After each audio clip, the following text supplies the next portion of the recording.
मैं तहे दिल से इस रेगिस्तान के अंदर धोरों के बीच के अंदर जिग्नेश मेवानी का स्वागत करता। हम मित्र हैं वो अलग बात है, पर जो जज्बा है जिग्नेश मेवानी का, मैं इस जज्बे को सलाम करता हूं। जिग्नेश मेवानी जी इस देश के प्रधानमंत्री नरेंद्र मोदी जी, आज हम लोगों का दुर्भाग्य है, इस देश का दुर्भाग्य है और हम लोगों के थार का भी दुर्भाग्य है, इस बाड़मेर का दुर्भाग्य है कि हमारी धरती का इस्तेमाल कर कर और ये इस देश के अंदर बात छेड़ी है कि बाबा साहब भीमराव अंबेडकर जी वापस आ जाए। जिग्नेश मेवानी जी, बाबा साहब भीमराव अंबेडकर जी गई कहां है इस देश के अंदर, कण कण के अंदर। इस रेगिस्तान जो धोरा है, इस धोरे को भी कोई सुन ले। मैं इंसान की बात नहीं कर रहा हूं, जो हमारे यहाँ खेजड़ी है उनकी बात नहीं कर रहा हूं, पशु पक्षियों की बात नहीं कर रहा हूं। ये जो रेगिस्तानी धोरा आपके पीछे है, इस रेगिस्तानी धोरे को भी कोई सुन ले तो इस कण कण के अंदर बाबा साहब भीमराव अंबेडकर जी है। बाबा साहब भीमराव अंबेडकर जी एक व्यक्ति नहीं है। नरेंद्र मोदी जी, आरएसएस उन लोगों को एक व्यक्ति मानती है और हम लोग क्या मानते हैं?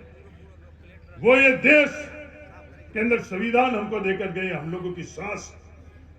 अगर संविधान नहीं होगा तो हम लोगों की सांसें नहीं रहेगी, हम लोग इंसान के तौर के ऊपर इंसान नहीं रहेंगे। जब इंसान नहीं रहेंगे तो किस बात के हम नागरिक हैं और बिना नागरिक के आगे देश क्या है? ये देश क्या है? ये संविधान है। आरएसएस वाले क्या बात कर रहे हैं? नरेंद्र मोदी जी क्या बात कर रहे हैं? 400 पार के बाद अपने लोगों से कहलवा रहे हैं कि संविधान के अंदर संशोधन। नरेंद्र मोदी जी, सिर्फ आप लोग ही समझदार नहीं हो, ये आवाम बहुत समझदार है और पहले चरण के अंदर ठोक कर जो वोट दिए हैं, आप लोगों के होठ छूट चुके हैं। दुनिया जान चुकी है। आज बड़े बड़े पूंजीपतियों के माध्यम से आप लोगों ने अखबारों के अंदर, सोशल मीडिया के अंदर वो बातें नहीं आ रही है, तो दुनिया जान चुकी है। जो पहले चरण के अंदर वोट पड़े हैं, अमित शाह जी कह रहे हैं कि 25-0। मैं इस मंच से, इस रामसर के मंच से अमित शाह जी को कहना चाहता हूं, अमित शाह जी, अगर 25-0 नहीं होगा तो कभी जीवन के अंदर आकर और इस राजस्थान के अंदर आप कभी भी कोई शब्द नहीं कहना। अगर उनकी बात कहना, उनकी बात झूठी, उनकी बात को झूठा। 12 सीटों के अंदर मतदान हुआ है, राजस्थान के लोगों ने उनकी बात को झूठा सिद्ध कर दिया है। तो बात वो स्वीकार नहीं कर रहे हैं। झूठ बोलना, बार बार बोलना, लगातार बोलना, तेजी से बोलना, इन लोगों ने फैशन बना दिया है। अगर 25-0 की जगह नतीजा कुछ और होगा, जो 100% हम लोगों को लग रहा है वो नतीजा और, तो उसके बाद में ये उस बात पर आएंगे। ये हमारी मूल बातों पर क्यों नहीं आते? बड़े मियाँ तो बड़े मियाँ, छोटे मियाँ ही सुभान अल्लाह। जो बीजेपी के जो मेन उम्मीदवार है वो तो अलग बात है, उनके एजेंट भी क्या बात कर रहे हैं? आरक्षण के संदर्भ में योग्यता के आधार के ऊपर। शिव विधायक महोदय, ये दोहरी नीति आप लोग नहीं रखो। हम सब ने ईडब्ल्यूएस के आरक्षण के लिए विरोध नहीं किया, यहां बैठी तमाम ताकतों ने कोई भी विरोध नहीं किया। उस ईडब्ल्यूएस आरक्षण के अंदर आप शिथिलता कि जमीन के अंदर जो पैमाने हैं उसमें शिथिलता। जब राजस्थान में हम लोगों की सरकार थी, इन लोगों की ताकत से बनी हुई सरकार थी, हिंदुस्तान के अंदर सबसे ज्यादा अगर शिथिलता थी तो राजस्थान की थी। आज भी मांग आप ये कर रहे हो, जमीन के अंदर शिथिलता। तो ये दोहरी नीति, दोहरी चरित्र आपका क्या कह रहा है? जो ट्रेनिंग आपने आरएसएस से ली, अखिल भारतीय विद्यार्थी परिषद के अंदर काम करते हुए, वो ट्रेनिंग आपकी बातों से झलक। दुनिया की कोई भी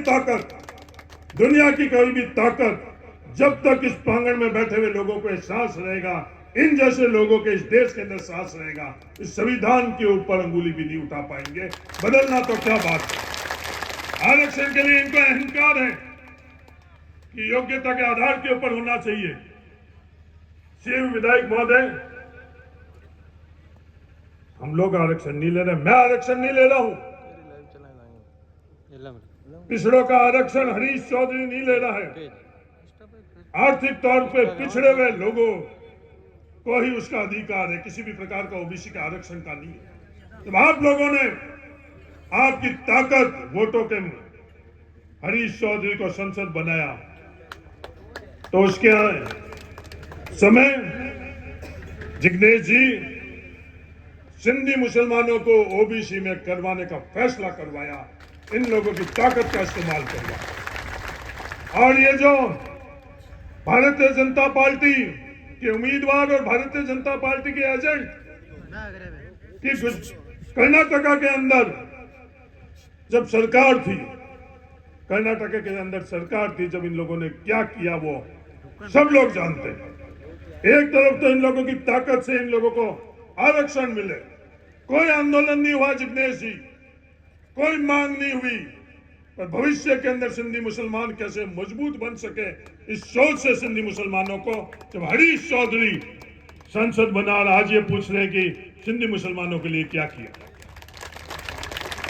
ये दोनों से मैं कहना चाहता हूं, जो अल्पसंख्यक जिले की योजना थी, वो जिले की योजना जब इन लोगों ने हरीश चौधरी को संसद बनाया तो वो ब्लॉक की योजना तक लेकर आएगी, जहां भी 25% से ज्यादा अल्पसंख्यक हो, मुसलमान हो, उन लोगों के लिए योजना बनाकर उन लोगों को फायदा हो सके। क्योंकि बाड़मेर जिले के अंदर हम लोग 25% नहीं है, जैसलमेर जिले के अंदर हम लोग 25% नहीं है, तो पैमाना बदलकर ब्लॉक स्तर के ऊपर वो पैमाना बदल कर और करा, जिससे हम लोगों को ताकत मिल सके।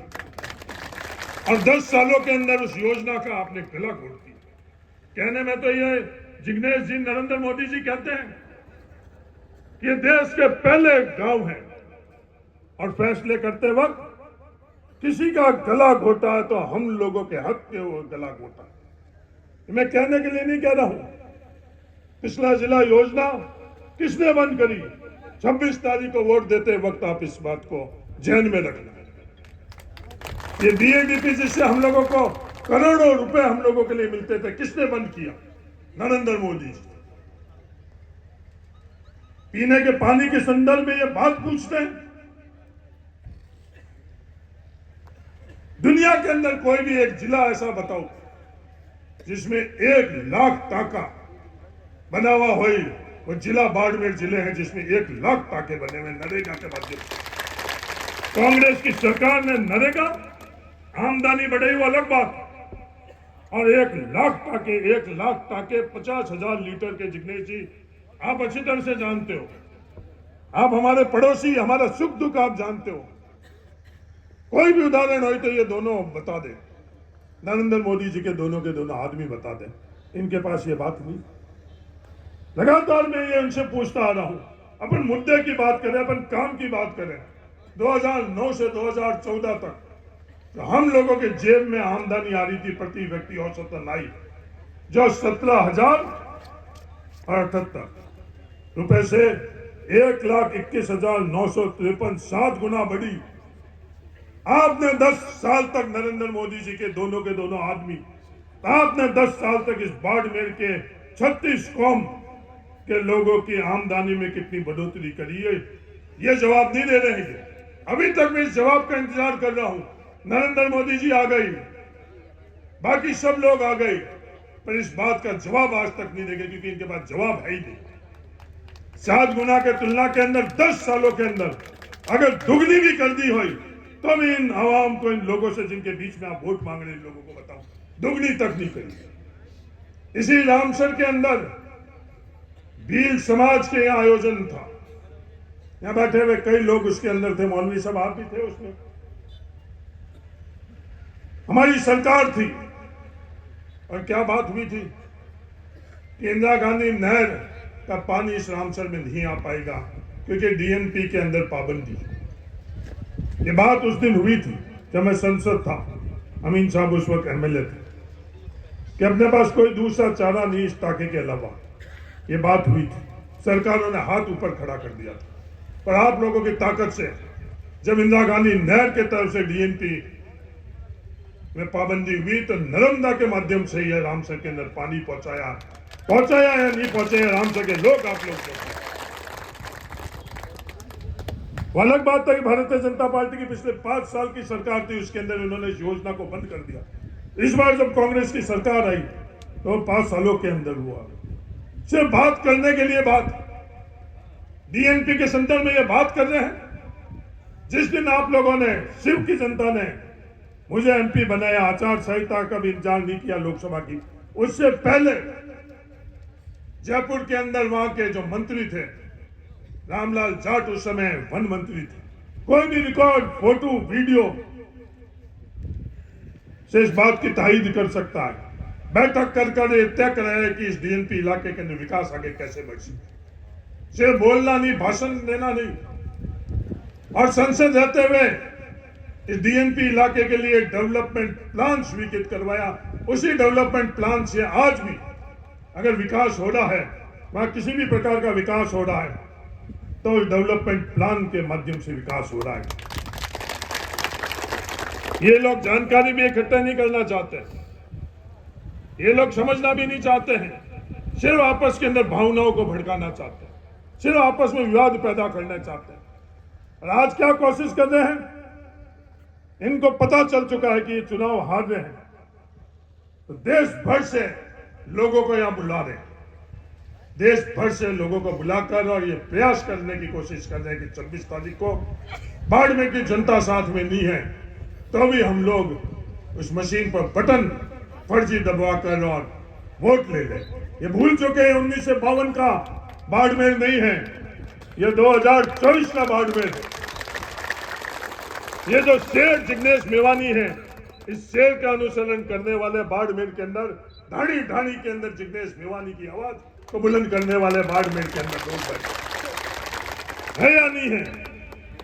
इस लोकतंत्र को और संविधान को बचाने के लिए किसी की चीज की आवश्यकता पड़ेगी तो हर बूथ पर बैठा हुआ वो नौजवान तैयार है कि जो संविधान के अंदर जो हक रखता है वोट सिर्फ वही डाल पाएगा, जो संविधान में और वोटों में हक नहीं रखता है वो वोट इस सरहदी इलाके के अंदर किसी बूथ के अंदर वोट नहीं डाल पाएगा। ये हिम्मत और ये जज्बा हम लोगों के पास में है, जो इस मंच के सामने बैठे उन लोगों के पास में। ये हमें दिखाना चाहते हैं हेलीकॉप्टर, मैं उनको कहना चाहता हूं बहुत हेलीकॉप्टर में घूम के, ये रूपाराम मेघवाल भी बहुत हेलीकॉप्टर में घूमा है, हरीश चौधरी भी बहुत हेलीकॉप्टर में घूमा है, जिग्नेश मेवानी भी बहुत हेलीकॉप्टर में घूमे हैं। हेलीकॉप्टर से वोट नहीं मिलेंगे, वोट लोगों के दिल से मिलेंगे, दिल जीतोगे तो वोट मिलेंगे।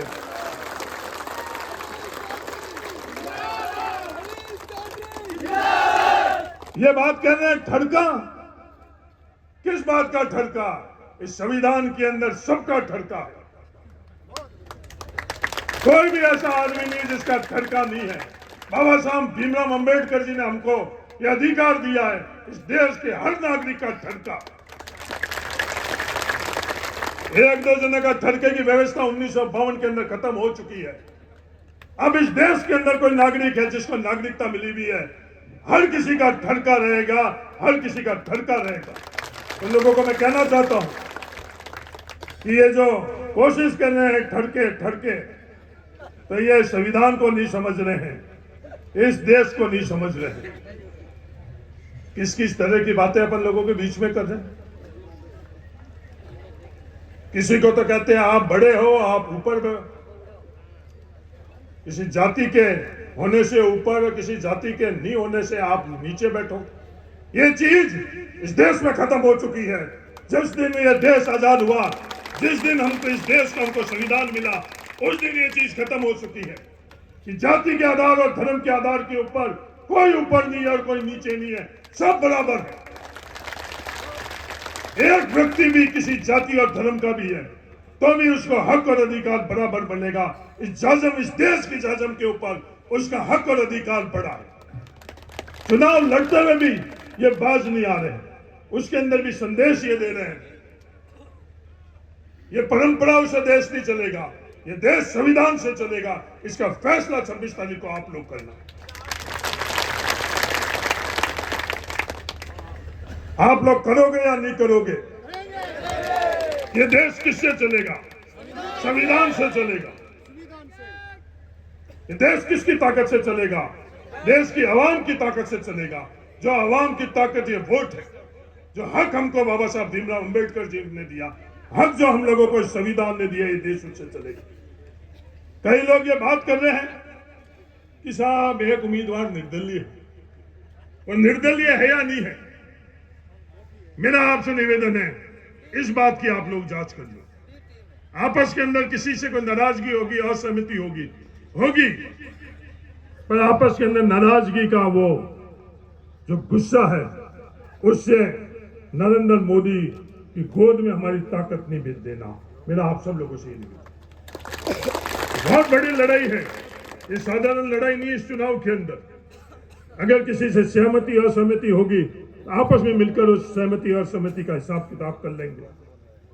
मेरा आप सब लोगों से ये गुजारिश है, क्योंकि कोई भी गारंटी, कोई अगर उसके लिए वोट मांगना है, चाहे वो कितना भी बड़ा क्यों नहीं हो, मेरा इस राम सर की जाजम पर निवेदन है, उनसे एक बात की गारंटी ले लेना कि वो नरेंद्र मोदी और आरएसएस की गोदी में बैठेगा या नहीं बैठेगा।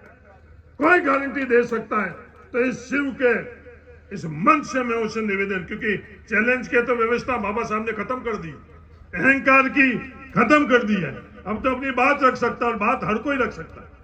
तो मैं उनको कहना चाहता हूं, कोई भी अगर ये बात कह दे कि वो जिस गोदी से आया उस गोदी में वापस नहीं बैठेगा, कोई भी इस चीज की गारंटी ले ले, तो उसकी बात के ऊपर विश्वास कर लेना, और वो दुनिया को बताना कि ये व्यक्ति उसकी गारंटी ले रहा कि उस गोदी के अंदर वो वापस नहीं बैठेगा। अपने खुद के ट्विटर हैंडल के ऊपर वो बात कर रहा है कि मैं भारतीय जनता पार्टी का सदस्य हूं। भारतीय जनता पार्टी क्या कह रही है, आरएसएस क्या कह रही है, आज हम लोग पढ़ लिख चुके हैं। ये डॉक्टर बामनिया एक पढ़ा लिखा डॉक्टर नहीं है, घर घर के अंदर डॉक्टर बामनिया हम लोगों के यहाँ आ चुके हैं। और वो शेरनी का दूध किसने पिलाया? वो शेरनी का दूध हमें शिक्षा ने पढ़ाया। शिक्षा से हम लोगों को शेरनी का दूध मिला हुआ है। इसलिए जो आप लोग बातें कर रहे हो, वो आज हर बच्चा, हर नौजवान, हर व्यक्ति, हर महिला हम लोगों के अच्छी तरह से समझते। जहन में और भी कई बातें हैं। आज मीटिंगें काफी है, अगर आप लोग इजाजत दो। जिग्नेश भाई, दुनिया कहती है शेर, दुनिया कहती है ठरका। शेर कौन? जो हमारी बात करेगा। शेर कौन? जो नजर से नजर मिलाकर नरेंद्र मोदी के सामने आंख से आंख मिलाएगा। शेर कौन? जो नरेंद्र मोदी के अन्याय अत्याचार को ललकारेगा। शेर कौन? जो समाज की अंतिम पंक्ति में बैठा हुआ व्यक्ति के साथ खड़ा रहेगा, पूंजीपतियों के साथ खड़ा नहीं रहेगा। अगर शेर का ये पैमाना है तो शेर कौन? जिग्नेश मेवानी। शेर तो यही है। और जो पैसों से खरीदी हुई शेर की खाल पहनकर लोगों के बीच में शेर का सर्टिफिकेट लेने आओगे तो वो शेर नहीं है इस लोकतंत्र के अंदर। शेर तो यही हुआ जो अपनी बात करेगा। आज वहां गुजरात में क्या हालात बना रखे, उस हालात के अंदर मैं अकलियत के लोगों को कहना चाहता हूं, मुसलमानों को कहना चाहता हूं, सबकी आवाज दबा दी गई, पर कोई खड़ा रहा उनके साथ। उसका नाम जिग्नेश मेवानी है। मंत्री के पद धन बल से तोलने का प्रयास, तमाम एजेंसी और गलत मुकदमों से दबाने का कोशिश, सब कुछ हुई, तो ये नौजवान मजबूती से अपन लोगों के हक और अधिकार के लिए खड़ा है, खड़ा है। मैं इसके लिए इसको सलूट करता हूं। ये एमएलए इसके लिए सलूट नहीं करता हूं। उन ताकतों के सामने नजर से नजर मिलाकर बात कर सकता है, उसका नाम जिग्नेश मेवानी। मैं तहे दिल से जिग्नेश मेवानी को शुक्रिया अदा करना चाहता हूं और ये विश्वास दिलाता हूं, जिग्नेश मेवानी जी, जो आप लड़ाई लड़ रहे हो देश के अंदर, ये रेगिस्तान थार के लोग भी इस लड़ाई में हम सब आप लोगों के साथ हैं। ये मैं आपको विश्वास दिलाता हूं। जो भी सोच के लोग हैं, जो संविधान के अंदर विश्वास रखते हैं, हम सब लोग आपके साथ में हाथ खड़े कर हम आपके को ये विश्वास दिलाते हैं कि आपकी इस लड़ाई के साथ हम लोग, आप अकेले नहीं लड़ रहे हो। देश के अंदर करोड़ों लोग आपकी इस लड़ाई को लड़ रहे हैं। जो बड़े बड़े पूंजीपतियों की धन वाले, उसके सामने आप कभी अपने आप को अकेला महसूस नहीं करना। पैसे से जरूर हम लोग कमजोर हैं, पर जज्बे और हौसले से उनसे कई गुना हम लोग मजबूत हैं। तो मैं तहे दिल से धन्यवाद देना चाहता हूं। और अंत में जो 26 तारीख को अपने चुनाव हो रहे हैं, उसमें उम्मीदवार राम बेनीवाल की आप मदद करना, ये गुजारिश करने की। दुनिया पूछती है कि शिव से क्या होगा। शिव पंचायत समिति में कल दिखा दिया, आज आपने रामसन में दिखा दिया, और परसों आप गागरिया में दिखा देना। और 26 तारीख को वोट गिराकर और 4 तारीख को गिनती होगी, उस दिन जश्न बनाकर दुनिया को दिखा देंगे वे शिव से क्या। आप सब लोगों से ये गुजारिश है, सब एक रहो, एकता में अपन लोगों की ताकत है, सब नेक रहो, ये आप सब लोगों से गुजारिश है। धन्यवाद। जय हिंद।